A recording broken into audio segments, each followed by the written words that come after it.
Hi students, ఈరోజు మనం చూడబోయే టాపిక్ ప్రాసెస్ మేనేజ్మెంట్. మనకి ఆపరేటింగ్ సిస్టంలో very important topic process management. So process scheduling అంటాం. ఫస్ట్ ఆఫ్ ఆల్ ప్రాసెస్ షెడ్యూలింగ్కి వెళ్ళాలి అంటే మనకి ప్రాసెస్ మేనేజ్మెంట్ అనేది ఏంటో తెలియాలి అండ్ వాట్ ఈస్ ప్రాసెస్ అనేది కూడా మనకు తెలియాల్సి ఉంటుంది. సో ప్రాసెస్ అనే కాన్సెప్ట్లో మనకి డిఫరెంట్ ఇంట్రడక్షన్ టాపిక్స్ ఉన్నాయి. అవన్నీ కూడా మనకి తెలిసిన తర్వాత మనం నెక్స్ట్ ప్రాసెస్ షెడ్యూలింగ్ అనే కాన్సెప్ట్లోకి వెళ్తాము. సో ఈరోజు మనం చెప్పుకోబోయే టాపిక్ ఏంటి అంటే ప్రాసెస్ మేనేజ్మెంట్కి సంబంధించిన ఇంట్రడక్షన్స్ చూద్దాము. అండ్ ఈ ప్రాసెస్ మేనేజ్మెంట్లో ఏమేమి అట్రిబ్యూట్స్ యూజ్ చేస్తాము అండ్ ప్రాసెస్కి సంబంధించిన క్యారెక్టరిస్టిక్స్ అనొచ్చు లేదా అట్రిబ్యూట్స్ అనొచ్చు, అవేంటి అనేది మనం ఈరోజు చూద్దాం. సో ప్రాసెస్ మేనేజ్మెంట్లో ఫస్ట్ ఇంట్రడక్షన్లో మనం చెప్పుకోబోయే definition what is process. So first of all process అంటే మనకి ఏంటో తెలియాలి. What is process? సో ఇక్కడ టూ థింగ్స్ ఉన్నాయి. అవేంటంటే ప్రోగ్రామ్ అండ్ ప్రాసెస్. ప్రోగ్రామ్ అంటే ఏంటి, ప్రాసెస్ అంటే ఏంటి? ఇప్పుడు ప్రోగ్రామ్ అంటే మనం ఏదైనా కూడా ఒక కోడింగ్ రాస్తున్నాం. ఫర్ ఎగ్జాంపుల్ మీరు సి లాంగ్వేజ్ కోడింగ్ రాశారు, లేదు జావా లాంగ్వేజ్లో కోడింగ్ రాశారు. సోర్స్ కోడ్ అంటాం. మనం ఏదైతే కోడింగ్ రాస్తామో దాన్ని సోర్స్ కోడ్ అంటాం. ఆ సోర్స్ కోడ్ అనేది మన ప్రోగ్రామ్. మనం ఏదైతే రాస్తున్నామో source code, that is program. Again మీరు కంపైల్ చేసిన తర్వాత ఆ సోర్స్ కోడ్ని మీరు బైనరీ లాంగ్వేజ్లోకి కన్వర్ట్ చేస్తున్నారు. అది కూడా ప్రోగ్రామ్. అంటే మనకి ఏవైతే ఒక ఫైల్ ఫార్మేట్లో మన కోడింగ్ అనేది క్రియేట్ అవుతుందో అవన్నీ కూడా మనకి ప్రోగ్రామ్స్. కానీ అవి ఇంకా ఎగ్జిక్యూషన్ అనేది స్టార్ట్ చేయలేదు. మీరు ఎప్పుడైతే ఆ ప్రోగ్రామ్స్ని రన్ చేస్తారో, అంటే మీ ప్రోగ్రామ్స్ ఏవైతే ఉన్నాయో అది మీరు ఎప్పుడైతే వన్స్ కంపైల్ చేసిన తర్వాత సోర్స్ కోడ్ అనేది బైట్ కోడ్లోకి కన్వర్ట్ అయిపోతుంది. అగైన్ మీరు రన్ చేసేటప్పుడు ఇంకా సోర్స్ కోడ్తో మనకి ఎటువంటి అవసరం కూడా ఉండదు. మీరు కన్వర్ట్ చేసిన బైట్ కోడ్ ఏదైతే ఉందో దాన్ని మీరు ఎగ్జిక్యూట్ చేస్తారు. సో మీరు ఆ బైట్ కోడ్ని రన్ చేసేటప్పుడు మీకు ప్రాసెస్ అనేది స్టార్ట్ అవుతుంది. సో అంటే మన ప్రోగ్రామ్ రన్ టైంలో ఉన్న టైంనే మనం ఏమంటున్నాము అంటే ప్రాసెస్. అంటే ఎగ్జిక్యూషన్ అనేది ఎప్పుడైతే స్టార్ట్ అవుతుందో that is the process. Okay, అది ప్రోగ్రామ్ మీద ఎగ్జిక్యూషన్ అనమాట. సో అది మనకి ఏంటంటే ఎక్కువగా ఇంటర్వ్యూ పాయింట్స్లో కానీ లేదు మీకు వైవా క్వశ్చన్స్లో కానీ what is process and what is program అని అడుగుతారు. అంటే ప్రాసెస్కి ప్రోగ్రామ్కి డిఫరెన్స్ ఏంటి, రెండు సేమా అని అడుగుతారు. కానీ చాలా డిఫరెన్స్ ఉంది. ప్రోగ్రామ్ లేకుండా మనం ప్రాసెస్ అనేది చేయలేము. మనం ప్రోగ్రామ్ మీద చేసే థింగే మనకి ప్రాసెస్. ఓకే, సో ఇప్పుడు దానికి సంబంధించిన డెఫినేషన్ చూద్దాం.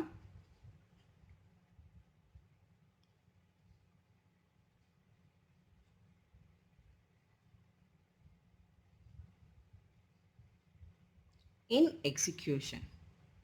సో దీనికి సంబంధించి ఆల్రెడీ ఎగ్జాంపుల్ చెప్పుకున్నాం. మనం తీసుకున్న ఒక ఏదైనా ఒక సి ఫైల్ ఏదైనా ఒకటి తీసుకుంటే, అంటే సి ప్రోగ్రామ్ ఒకటి తీసుకుంటే దాన్ని మనం సోర్స్ కోడ్ అంటాం. After conversion this source code is converted into binary code or byte code. So ఈ టూ థింగ్స్ కూడా మనకి ఏంటంటే ప్రోగ్రామ్స్. సో ఎప్పుడైతే ఈ ఫైల్ వచ్చి మనకి రన్ అవుతుందో, అంటే ఎగ్జిక్యూట్ అవుతుందో, so then that is called process. So అప్పుడే మనం దాన్ని ఏమంటున్నాం, ప్రాసెస్ అంటున్నాం. సో ఇది యాక్చువల్గా మనకి what is process and what is program. Next మనకి ఎన్ని ప్రాసెసెస్ ఉంటాయి అంటే ఒక ప్రాసెస్సే ఉంటుందా, మల్టిపుల్ ప్రాసెసెస్ ఉంటాయా అంటే మనం మల్టిపుల్ టైమ్స్లో డిఫరెంట్ ప్రోగ్రామ్స్ రన్ చేసుకోవడానికి మల్టిపుల్ ప్రాసెసెస్ కూడా యాక్సెస్ చేస్తాం. సో అంటే మనకు ఒక ప్రాసెస్ ఒక టాస్క్ చేస్తున్నప్పుడు మల్టిపుల్ ప్రాసెస్ని కూడా మనం అవైలబిలిటీతో డిఫరెంట్ టాస్క్స్ మనం పెర్ఫామ్ చేయడానికి మనం మల్టీ ప్రాసెస్ కూడా తీసుకుంటాం. So next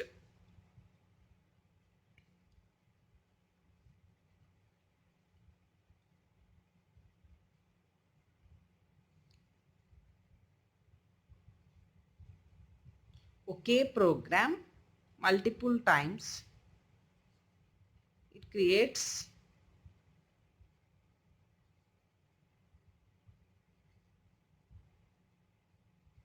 many processors. So ఇది యాక్చువల్గా మనకి ప్రాసెస్ మేనేజ్మెంట్కి సంబంధించిన మెయిన్ కాన్సెప్ట్. నెక్స్ట్ మనకి మెమొరీలో ఒక ప్రాసెస్ అనేది మనం ఎలా యాక్సెస్ చేస్తాము అంటే మనకి ఫస్ట్ ఆఫ్ ఆల్ ప్రాసెస్కి సంబంధించి మనం తీసుకునే point stack, then heap, and then data, and then text. So ఇది మనకి యాక్చువల్గా what is process in memory. So అయితే ఇప్పుడు దీనికి సంబంధించి మనకి what is stack, what is heap, and what is data, and what is text. అంటే మనకి ఏమేం డేటా ఎక్కడెక్కడ స్టోర్ అవుతుంది అనేది మనకి ఇంపార్టెంట్. అయితే ఫస్ట్ ఆఫ్ ఆల్ స్టాక్లో మనకి ఎప్పుడూ కూడా టెంపరరీ డేటా అనేది స్టోర్ అవుతుంది. మనకి ప్రాసెస్ మేనేజ్మెంట్లో ఎంటైర్ ఎక్కడైనా మనం కమింగ్ సూన్ ప్రాసెస్ షెడ్యూలింగ్లోకి వెళ్ళినా కూడా మనకి టర్మినాలజీ అనేది చాలా చాలా ఇంపార్టెంట్. అంటే మనకి ఎక్కడైనా స్టాక్ యాక్సెస్ చేస్తున్నాము అంటే మనం ప్రాసెస్ యాక్సెస్ చేస్తున్నప్పుడు డెఫినెట్గా ప్రాసెస్లో ఉన్న ఆల్ థింగ్స్ అనేవి మనం యాక్సెస్ చేయాల్సి ఉంటుంది. సో అంటే ఇక్కడ మనకి స్టాక్ ఏం చెప్తుంది అంటే it contains temporary data. Next what is heap. మనకి ఎప్పుడైతే ప్రాసెస్ రన్నింగ్లో ఉంటున్నప్పుడు అంటే మనం ప్రాసెస్ని రన్ చేస్తూ ఉన్నప్పుడు మనకి ఎప్పుడైనా డైనమిక్ మెమొరీ ఎలకేషన్ నీడ్ ఉంది అనుకుంటే ఒక ప్రాసెస్కి, అలాంటి సిచ్యువేషన్స్లో మనకి హీప్ అనేది హెల్ప్ అవుతుంది. సో దీని పని ఏంటి అంటే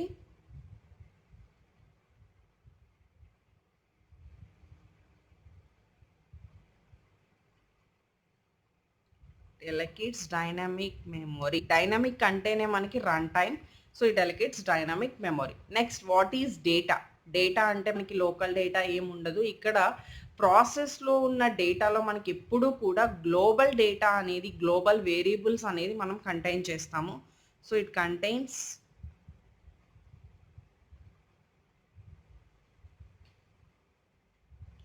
global variables.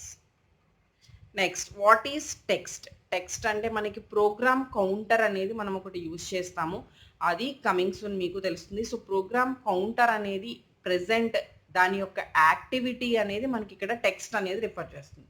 So program counter అనేది మనకి కమింగ్ సూన్ షెడ్యూలింగ్లో డెప్త్కి వెళ్ళినప్పుడు మనకి నెంబర్ ఆఫ్ ప్రాసెసెస్ ఉంటాయి, నెంబర్ ఆఫ్ టాస్క్స్ ఉంటాయి, ఏ టాస్క్ ఏ ప్రాసెస్ పెర్ఫామ్ చేస్తుంది, ఏ టాస్క్ మనకి వెయిటింగ్ స్టేట్లో ఉంది, ఇవన్నీ మనం తీసుకుంటాం. అలాంటప్పుడు మనం ఒక ప్రోగ్రామ్ కౌంటర్ అనే కాన్సెప్ట్ యూజ్ చేస్తాం.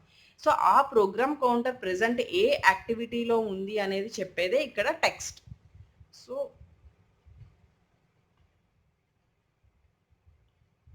Program counter current activity. So ఇది యాక్చువల్గా ప్రాసెస్కి సంబంధించిన memory thing and the basics things. Next attributes ఏంటి. ప్రాసెస్కి సంబంధించి మనకి యాట్రిబ్యూట్స్ అనొచ్చు.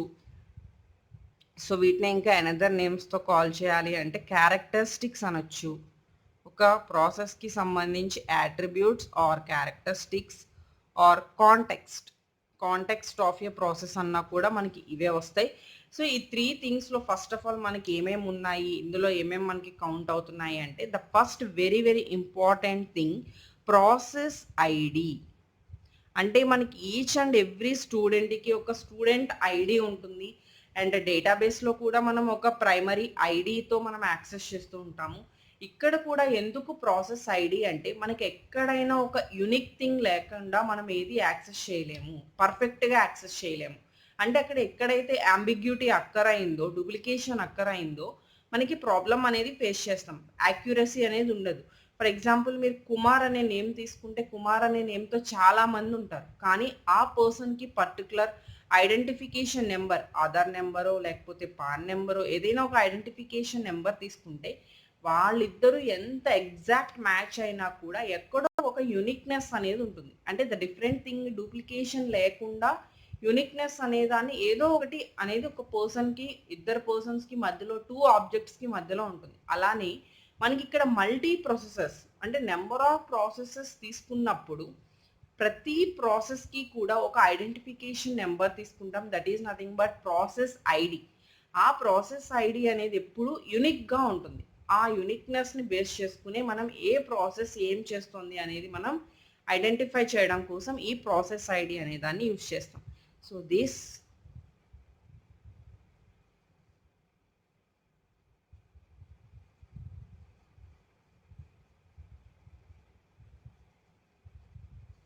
assigned by the OS నుంచి మనం దీన్ని తీసుకుంటాము. Next very very important thing process state. So next క్లాస్లో మనం ఎన్ని స్టేట్స్ ఉన్నాయి అండ్ ప్రాసెస్ స్టేట్స్లో మనకి ఎన్ని టైప్స్ ఆఫ్ స్టేట్స్ ఉన్నాయి, ఏ సిచ్యువేషన్స్లో ప్రాసెస్ అనేది ఏ స్టేట్ నుంచి ఏ స్టేట్కి మారుతుంది, అదంతా కూడా మనం నెక్స్ట్ క్లాస్లో చూద్దాం. సో ఇది కూడా మనకి one of the main important attributes. So process state అనేది ఏం చెప్తుంది అంటే, మనం జనరల్గా జావాలో లేదు యాప్లెట్స్లో ఎక్కడైనా కూడా కొన్ని స్టేట్స్ చూస్తాం, థ్రెడ్ స్టేట్స్ చూస్తాం. అంటే ఫస్ట్ మనం క్రియేట్ చేయంగానే దట్ ఈస్ క్రియేట్ స్టేట్. ఎప్పుడైతే అది రన్నింగ్లోకి వెళ్ళిందో రన్నింగ్ స్టేట్, నెక్స్ట్ అక్కడ నుంచి బ్లాక్లోకి వెళ్తే blocked state, ideal state, dead state, ఇలా మనం డిఫరెంట్ డిఫరెంట్ స్టేట్స్ చూస్తాం. సేమ్ అలానే మనకి ఇక్కడ ప్రాసెసెస్లో కూడా స్టేట్స్ ఉంటాయి. ఫర్ ఎగ్జాంపుల్ మనం ఇప్పటివరకు మనం చెప్పుకున్నట్టుగా ready state, running state, new state, ఇలా మనకి చాలా చాలా స్టేట్స్ ఉన్నాయి. అవన్నీ కూడా మనకి ప్రాసెస్ స్టేట్. అంటే ఫర్ ఎగ్జాంపుల్ ఇక్కడ ప్రాసెస్ అనేది ఏ స్టేట్లో ఉంది, ఏం చేస్తుంది, ఐడియల్గా ఉందా, రన్నింగ్లో ఉందా, లేదు డెడ్ అయిపోయి ఉందా, సమ్ టైమ్ స్లీపింగ్లో ఉందా, ఇలా అనేది మనకి ప్రాసెస్ స్టేట్ అనేది చెప్తుంది. Next number 3 third attribute CPU registers. So same మనకి ఇక్కడ ప్రోగ్రామ్ కౌంటర్ ఎలా అయితే చెప్పుకున్నామో CPU రిజిస్టర్స్ కూడా మనకి ఏం చేస్తాయి అంటే, ఎప్పుడైతే ప్రాసెస్ అనేది స్వాప్ అయిందో, అంటే ఎప్పుడు ప్రాసెస్ అనేది రన్నింగ్లో ఉండదు. వన్ ప్రాసెస్ వన్ టాస్క్ చేస్తున్నప్పుడు టాస్క్ కంప్లీట్ అవ్వగానే ప్రాసెస్ అనేది కంప్లీట్ అయిపోతుంది. అంటే వేరే టాస్క్ అనేది అలాట్ అవ్వచ్చు, లేదు ప్రాసెస్ అనేది ఐడియల్ స్టేట్లోకి వెళ్ళిపోవచ్చు. అలాంటి టైంలో CPU రిజిస్టర్స్ అనేవి సేమ్ ప్రోగ్రామ్ కౌంటర్ లాగానే మనకి ఇక్కడ కొన్ని ఏదైతే ఇన్ఫర్మేషన్ ఉందో, swapping information, one process swapping అనేది ఎలా జరుగుతుందో ఆ ఇన్ఫర్మేషన్ మొత్తాన్ని కూడా స్టోర్ చేసుకోవడానికి, సేవ్ చేసుకోవడానికి ఈ CPU రిజిస్టర్స్ అనేవి మనం యూజ్ చేస్తాం, సేమ్ లైక్ ప్రోగ్రామ్ కౌంటర్.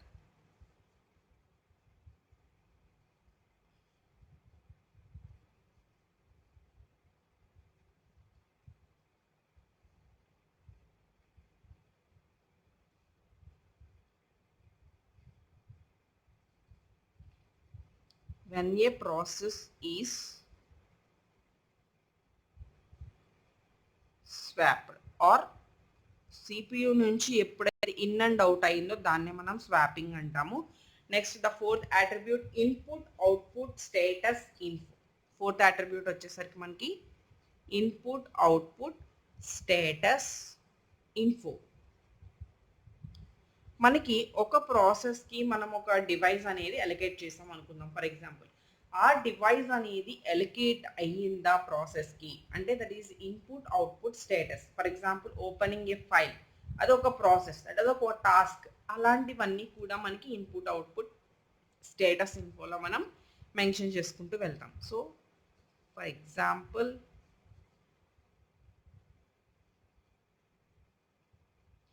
ఒక డివైస్, ఏదైనా ఒక పర్టికులర్ డివైస్ అనేది మనం ప్రాసెస్కి అలొకేట్ చేసినప్పుడు that is the input output information status అనేది మనం ఇక్కడ మెన్షన్ చేస్తూ ఉంటాం. Next CPU scheduling info. This is very very important. CPU scheduling info. So మనకి షెడ్యూలింగ్ అంటేనే number of process, number of tasks, each and every task allocated to ఏదో ఒక particular process. అలాంటి టైంలో మనకి షెడ్యూలింగ్ అనే వర్డ్ వస్తుంది. నెక్స్ట్ ఇక్కడ ఇంకొక వర్డ్ ప్రయారిటీ. ఫస్ట్ నేను దేనికి ప్రాసెస్కి, ఏ ప్రాసెస్కి నేను ప్రయారిటీ ఇస్తున్నాను, CPU షెడ్యూలింగ్ ఏ ప్రయారిటీ అనేది సెట్ చేసింది అనేది మనకి ఇక్కడ CPU scheduling. So different processes. So అసలు ఓన్లీ వన్ పర్సనే ఉన్నారనుకోండి మనకి ఇంట్లో, మనం ప్రయారిటీ అనే వర్డే రాదు. బట్ ఎక్కడైతే మల్టిపుల్ పర్సన్స్ ఉన్నారో అక్కడ మనకి high priority, low priority are equal priority, ఇదంతా కూడా మనకి ప్రయారిటీ అనే వర్డ్ వస్తుంది.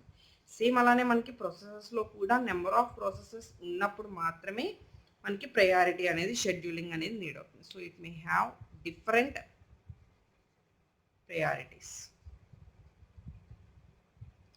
సో ఇవన్నీ కూడా మనకి అట్రిబ్యూట్స్. సో టోటల్ ప్రాసెస్కి సంబంధించి ప్రొసెసర్కి సంబంధించిన attributes. So next class very very important thing మనకి ప్రాసెస్ స్టేట్స్ గురించి చూద్దాము. సేమ్ అవి కూడా చాలా ఈజీ. ఇక్కడ మనం ఈరోజు క్లాస్లో what is process and what is program అనేది చూసాం. అండ్ ప్రాసెస్కి సంబంధించి మెమొరీలో మనం ఎలా అలొకేట్ చేస్తామో చూసాము, దానికి సంబంధించి అట్రిబ్యూట్స్ చూసాం. So this is very very important concept. Each and every class చూడండి, డోంట్ మిస్. ఎందుకంటే ఒక్క కాన్సెప్ట్ మిస్ అయినా కూడా మనకి process scheduling and coming concepts అనేవి కూడా మనకి అంత కన్ఫ్యూజ్గా ఉంటుంది. సో బేసిక్స్ థింగ్స్ అనేవి కూడా చాలా చాలా ఇంపార్టెంట్. ఓకే, క్లాస్ నచ్చినట్టయితే వీడియోని లైక్ చేయండి. డౌట్స్ ఏమన్నా ఉంటే కామెంట్ చేయండి.